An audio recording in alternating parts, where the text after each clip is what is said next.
เกิดอีหยังขึ้น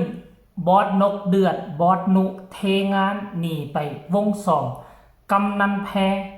ลากเข้ามาเกี่ยวข้องงานนี้ถึกฮักคาโตไปตามกัน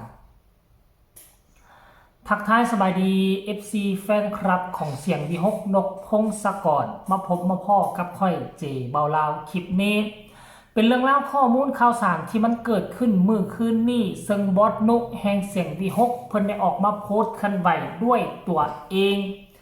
ครอบครัวเสียงวิหกอยู่กันแบบอลุ่มอล่วยแต่ว่ามีบางครั้งบางคราวเนาะมีบางเทื่อก็เห็นข้อมูลข่าวสารเล็ดลอดออกมาโดยเฉพาะคือช่วงนี้มีประเด็นดราม่ากันอึกกระทึกคึกโคมเรื่องพิธีกรเรื่องพงลำเพลินเรื่องน้องคอปเตอร์แบบเนี้ยและทัดมากับเรื่องน้องคอปเตอร์เกี่ยวกับการเฮ็ดเพลงเดียวทะลุ 170,000 ว่าซั่นเด้เพลงนี่ใส่ทุนหลายกว่าเพลงน้องอาอายแต่คุณภาพต่ำกว่าเพลงน้องอาอายกะว่ากันไปโดนประเด็นดราม่าหลายที่สุดทรงนี้บอสนุก็ได้ล่าสุดมือวานนี้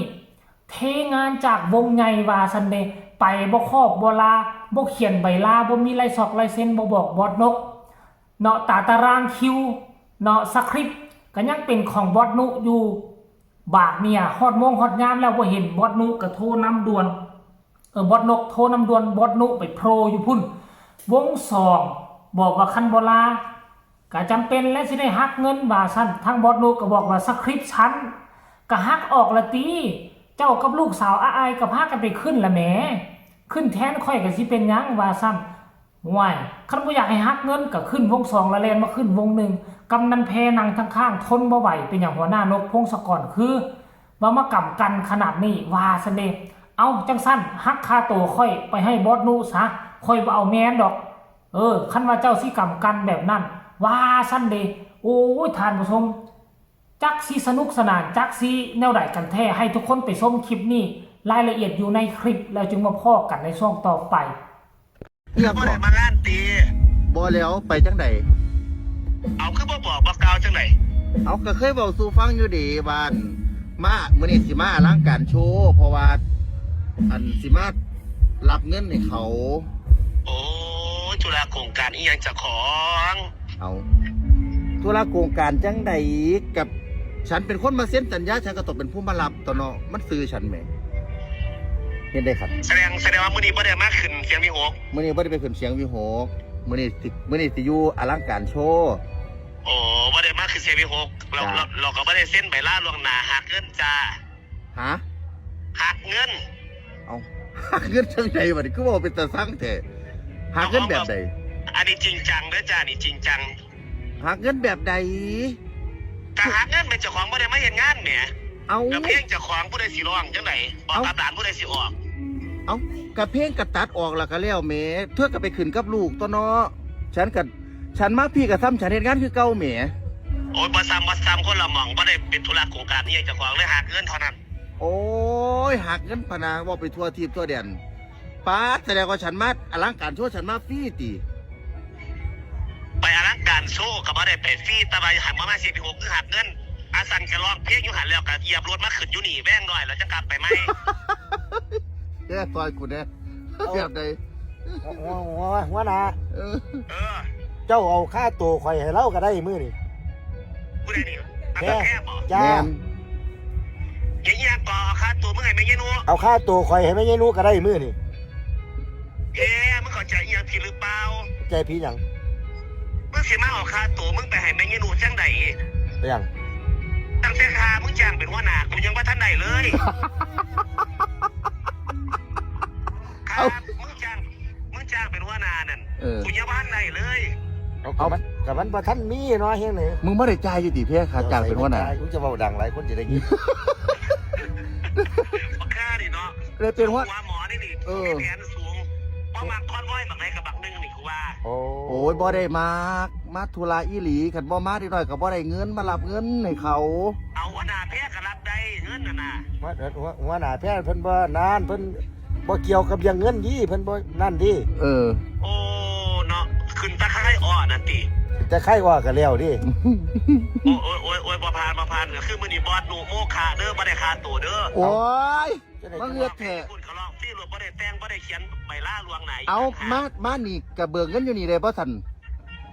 เบิกกันอยู่หันติ มาเบิกเงินวงนี่ได้บ่สันถามดูหัวหน้า เอางบเอาได้แต่ว่าก็ได้ซ้ำค่าตัวก็นั่นแท้เด้อ500 จะได้จังวางสั่นอีกบ่ เอาค่าตัวบักเพี้ยเหลือหน่อยประดับติเธอ เอาไก่ เอาบ่ได้ ขึ้น หน่อยก็ได้ติดลบ เห็นบ่ทุกคนฟังจังหนึ่งก็เป็นเรื่องสนุกสนานฟังจังหนึ่งก็เป็นเรื่อง เรื่องจริงความจริงละบดนกก็อยากให้มาขึ้นเวทีจริงฮะละอยากมาขึ้นเวทีฮะละแต่บดนุก็ได้ไปวงสองแล้วมันก็จำเป็นในอันเรื่องฮักค่า